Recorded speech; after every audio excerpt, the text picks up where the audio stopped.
Hi, Tom Stazer here with a little demo of how I color my old black and white comics in Photoshop.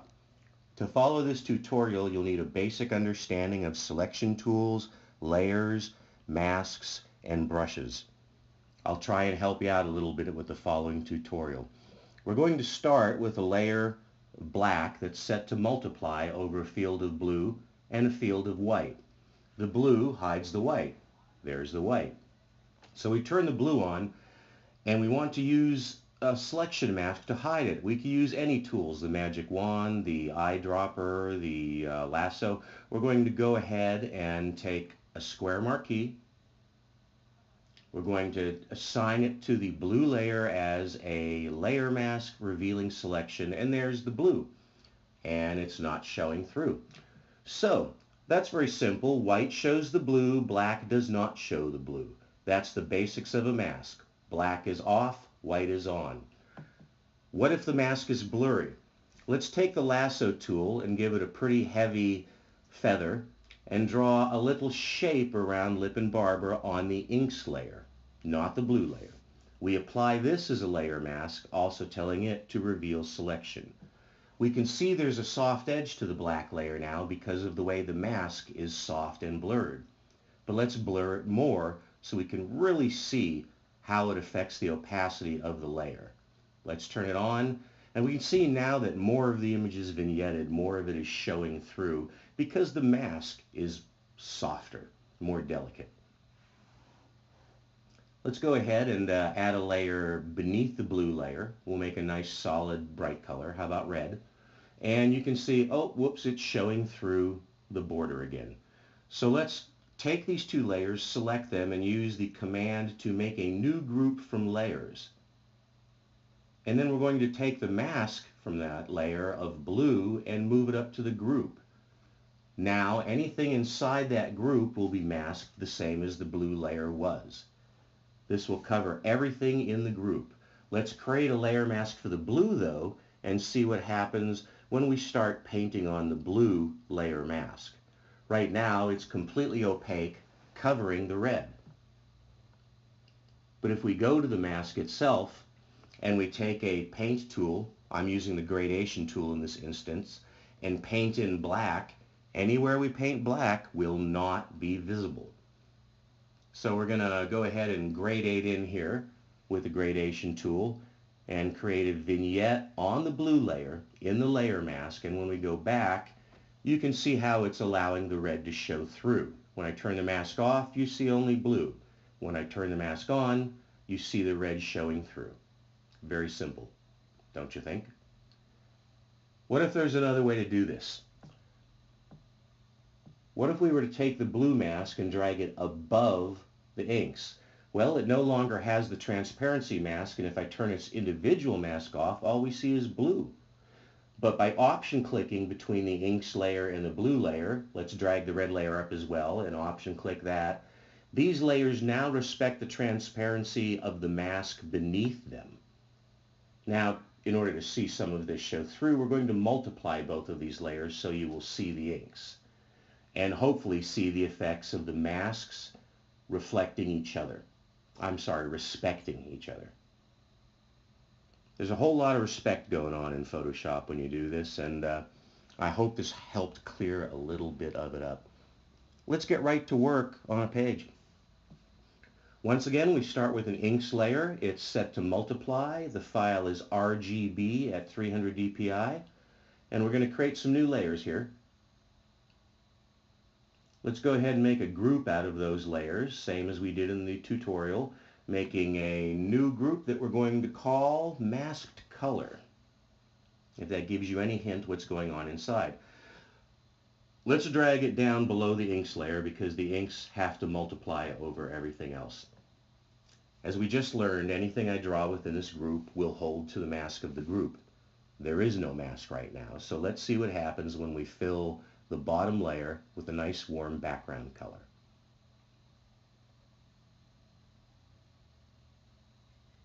Well, it's nice and warm, like I said. But we can't see the borders, so how do we do the borders? We could grab the marquee tool and we could draw little squares But if you're artsy-fartsy like me, what are the odds that all your panels are perfectly square? So I don't use this method. Instead, I take the magic wand and out the inks layer active, I click. Let's make the inks layer active. There we go. I click in the border, and look, the magic wand selects it all. I have the magic wand set at a tolerance of 22 and contiguous. This is important when selecting this. So what do we do with this? We make it a layer mask to the group, and we tell it to hide the selection this time, so you will not see any yellow in the borders. Look at that. We now have a clean white border around our panels. Unfortunately, we still have word balloons that are all full of color that they don't want to be full of. We use the same tool. We take the magic wand at 22, contiguous, and we start selecting inside the word balloons and any special effect lettering. Don't set it higher than 22 or you're going to capture way more than you want to. Let's zoom up a little bit to snort because we want to make sure we also fill in these letters here. There you go. Once we have this selection, we're going to expand the selection by 2 pixels. This helps bleed the area out into the actual word balloon line art so that it doesn't have any fringes at the edge. So we're going to take the top layer. We have the selection. We're going to make the selection a layer mask revealing selection. There we go. Now it doesn't reveal a dang thing because there's nothing on the layer, because we have to still fill the layer with the color. We're going to go ahead and fill it with white. There you go. Got 100%, of course. And when we do, look, bingo bango, the word balloons are perfect, except not perfect. So we click on the layer mask and we see that a lot of the type was not selected, and we go in with a white brush, 100% opacity, fairly hard, and we just paint away those letters. Because as we've learned, where it's white, the color will show through. Where it's black, the color will not.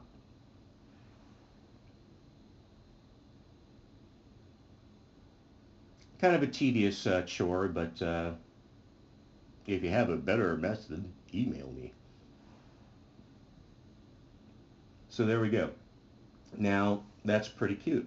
Do we have to stay white? Of course not. I actually use color effects for some of the balloons. So let's take a paintbrush and we'll start painting. Oh, let's make a soft paintbrush. And we'll start painting on top of the white, and we'll add some shade to these word balloons. Snort could use a little accent, so maybe we'll pick up a very vivid color, and there you go. Put a little color in Snort. Not too bad. Let's start looking at background changes. We have a flat color in there, but that's not terribly interesting. So there's a layer above background that we're going to start putting some more color on. First, we'll use the marquee tool to select a layer, to select the panel on the layer above background so that we're only painting in this one area. I'm going to sample from the background colors, pick a darker color and a lighter color, and using a gradation tool with an opacity of about 33% and a transparent finish, which is very important. Make sure you've selected the second box for fade to transparency, and start painting in on top of the background, but only in this one panel. Let's pull the gradation down and we'll put a little shade in from the ceiling.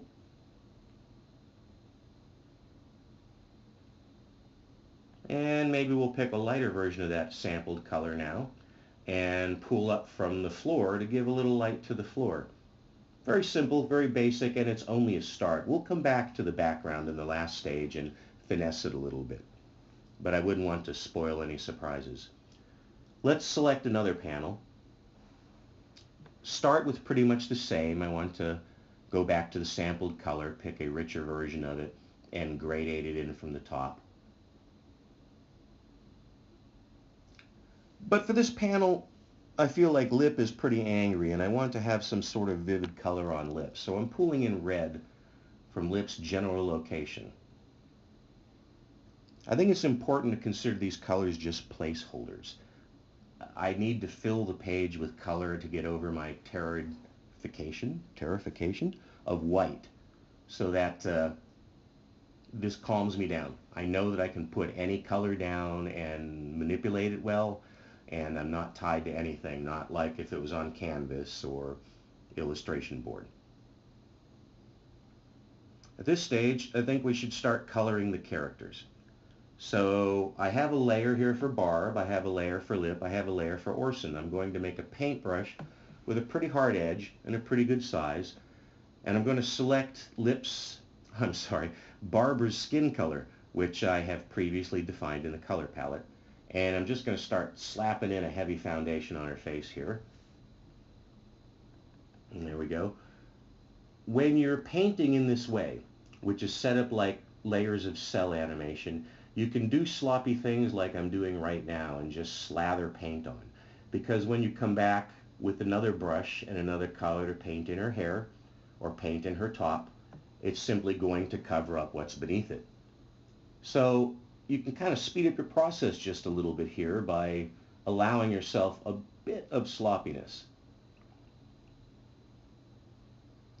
In my layer structure, Barb is at the rear, Lip is in the middle, and Orson is in front. So when it comes to Barbara's hair and Barbara's top, I can leak right over into the lip layer with no problem. And in fact, I'm going to do just that. For each of these characters, I've selected a base color. And the reason we're laying down these flat base colors at this point is that we can use them to create more selections using the magic wand. Then with those areas selected, we will go in and modify the colors, painting into them, shading them, smearing them, doing all sorts of effects that make it feel like I worked a lot harder than I really did. So, in this stage, hard edge, 100%, be sloppy. I think those are important notes. Okay, I'm kind of kidding about the be sloppy because you do, of course, at some points, like right now, have to pay attention to where you're laying down the color if you're coloring up another.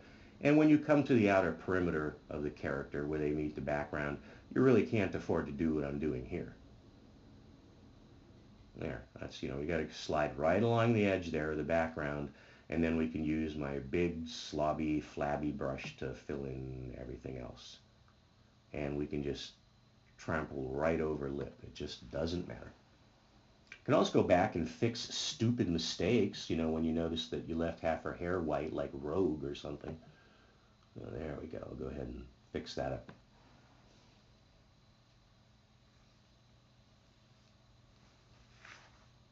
I'm going to continue along this path, selecting Lip's layer and starting to paint in Lip's color from a predetermined palette with a hard brush. If this seems repetitive, I might suggest that it's a very good time probably to go get a soda or maybe walk the dog. Perhaps you feel like a snack, I don't know. But I'm going to be painting for a little bit here. And as I do, I will be constantly grabbing and adjusting paint sizes using the right click of the mouse. That will bring up the contextual menu for the brush where I can easily adjust the size and the softness. As I'm going to have to do right now, there we go, and zoom in here a bit and give Lip the finger.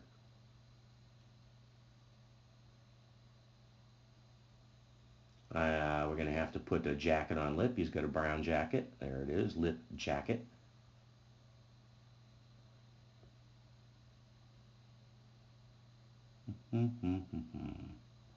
Here's Lip's jacket covering up the purple of Barbara to belabor the point. Easier than cutting friskets, I don't know.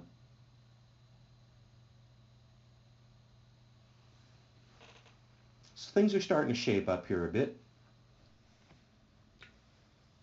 So let's go ahead and paint Orson in too. And rather than sit through the whole schlemiel of putting Orson's color down, let's zip ahead a little bit. And we're going to go in and do some finishing touches. Did I say finishing?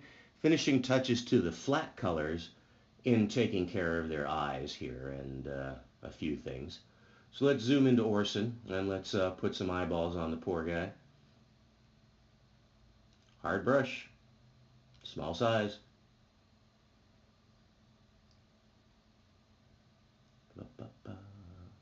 There we go. Whoop. Pick a different blue, a different color there, and paint away. Yep, there we go. Have I mentioned that this is to use for magic wand selections? Have I mentioned I own a cat? What's up, Puss Puss?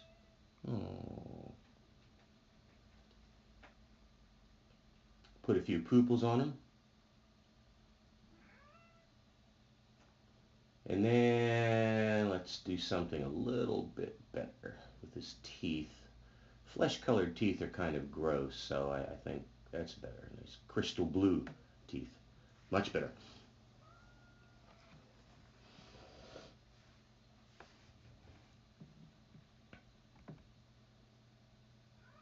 Everybody needs eyeballs.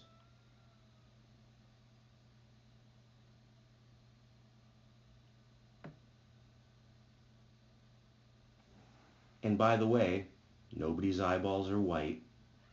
Give that up.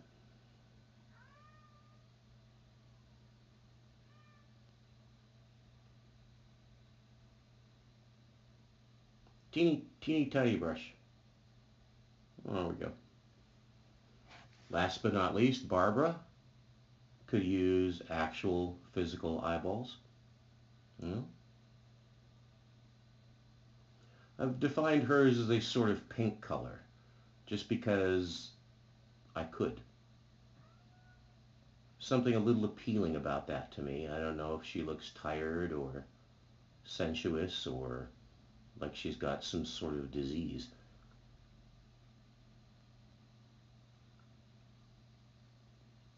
There you go. We're going to put some eyeballs on her, and that'll have all the basics in place. Eyeballs, by the way, are the same color as her earrings, because wouldn't you do that if you could? Oh, wait, let's put lips on her. Go ahead and get a tiny brush and some red. And there we go. A little bit of max factor there. These are still flat colors. They're still at 100% opaque, but now we can switch technique. I'm going to get the magic wand and we're going to select her face color, which extends down into her hand and everything, of course. It excluded the lips, it excluded the eyes, it excluded the earrings, so this is a good mask. We're going to take a deeper shade of her flesh tone from the sampler and start painting in a few defining shadows. Mostly around the eyes and nose. Whoops, there we go. So let's put some shading on her ears because they're behind her hair, right? Everybody's got eye sockets. Let's make that a softer brush, make it a bit of a more gradual darkening. That looks good. Pretty good. Not too Raul Julia here. Yeah. And some more incidental shading. Just follow your instincts, even if they're no good.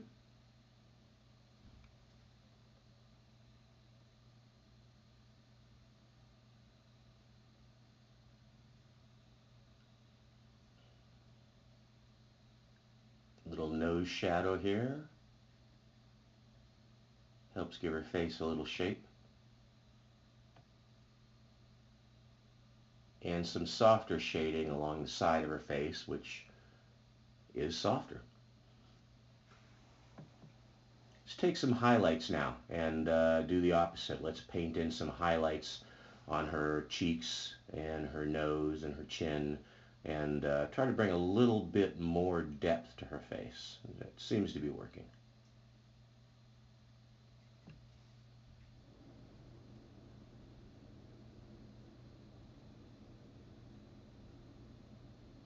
Even the eyebrows need a little bit of work. There we go. And the nose. There we go. A little bit of shading on the nose. It's I don't want to go too much of a schnozola there, so maybe I'll back off on that a little bit. Oh, it looks like I've overlooked the hand. Perhaps we want to add some shading in there. Well, okay, we're doing her shoulder first. You'd think I wasn't the guy who filmed all this. Let's sample a darker color and get that finger that's under her chin nice and dark, as it would be were it not a drawing.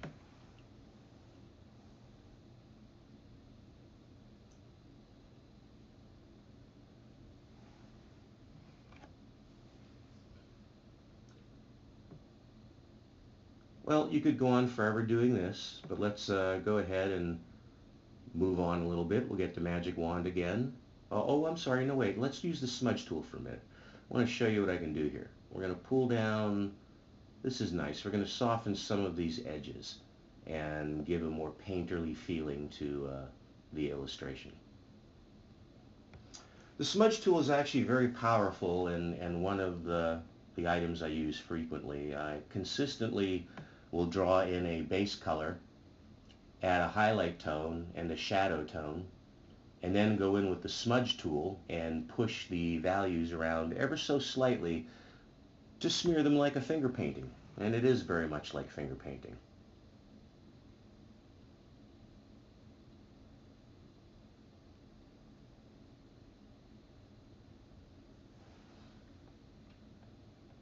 Well, I guess I should stop working on the flesh for a minute. Let's go ahead and put that little highlight on the ear and some highlight on the hands, and maybe we can finally use the magic wand to select the purple. And there we do. We've got the purple. We're going to pick a darker version based on the color palette that it was based on. That doesn't make any sense. Gradate it up a little bit. Put some shadow cast by a lip. Maybe we'll do that with a brush. Let's use a brush to paint a lip's shadow on her bosom.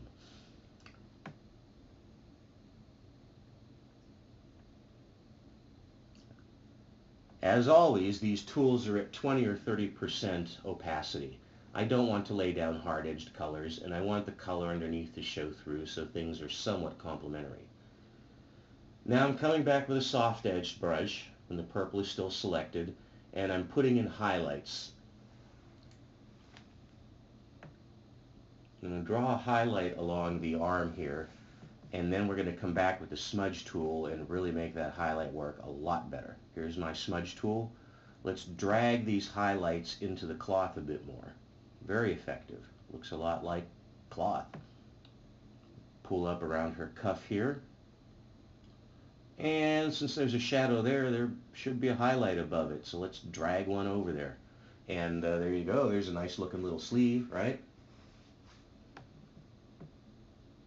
Let's get the dark color again because we're going to come back and paint a little bit more shadow under her unusually delineated breasts.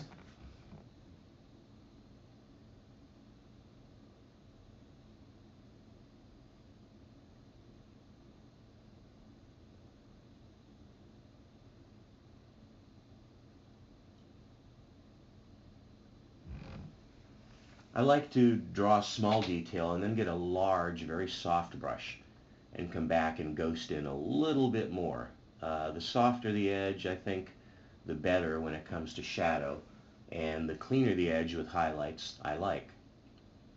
So now let's take that same big brush though, and let's put a little highlight where light would fall. Click, click. Very light. We're going to reselect the area and try and keep that sleeve out of it. There we go. Not too bad.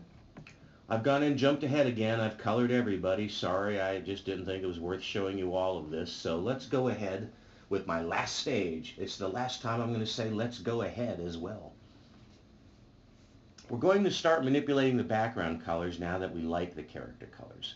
And we're going to start with a hue saturation layer, which gives us the ability with the slider to change the color that we've selected. And I can move it around and look at a variety of colors until something feels better than the kind of sickly tan I had down there. Look, red alert, purple alert, magenta alert. But what about the other panel? What about this panel here? This just doesn't look right. It looks like a watermelon or something. So I've really got to dramatically affect this. I'm going to drop a layer above it, and I'm going to take a blue gradation tool, a pretty deep blue, and I'm going to, with a low opacity, gradate into it and try and give it more drama, and by golly, I like that a lot better. How that works with the rest of it, I'm not really sure, but I can always work that out later, because as you see, all these little masks we've built, all these little layers we've built, were to allow us to get here, where we can change anything we want with any variety of techniques or layers. And if, say, in one panel I hit a color I like, I can release the mask from that panel and apply it to the rest of the page, like this. Now all my backgrounds, well, that was too brief perhaps, but that's the point. Infinite adjustability with simple masking and simple layers. That's what it looks like with no panel borders. That's what it looks like with no inks. Kind of funny, really. I ought to publish it like this. And we put the inks back on, but there's no panel borders, so we got to turn the panel borders back on. Layers, masks, selections, they are your friends.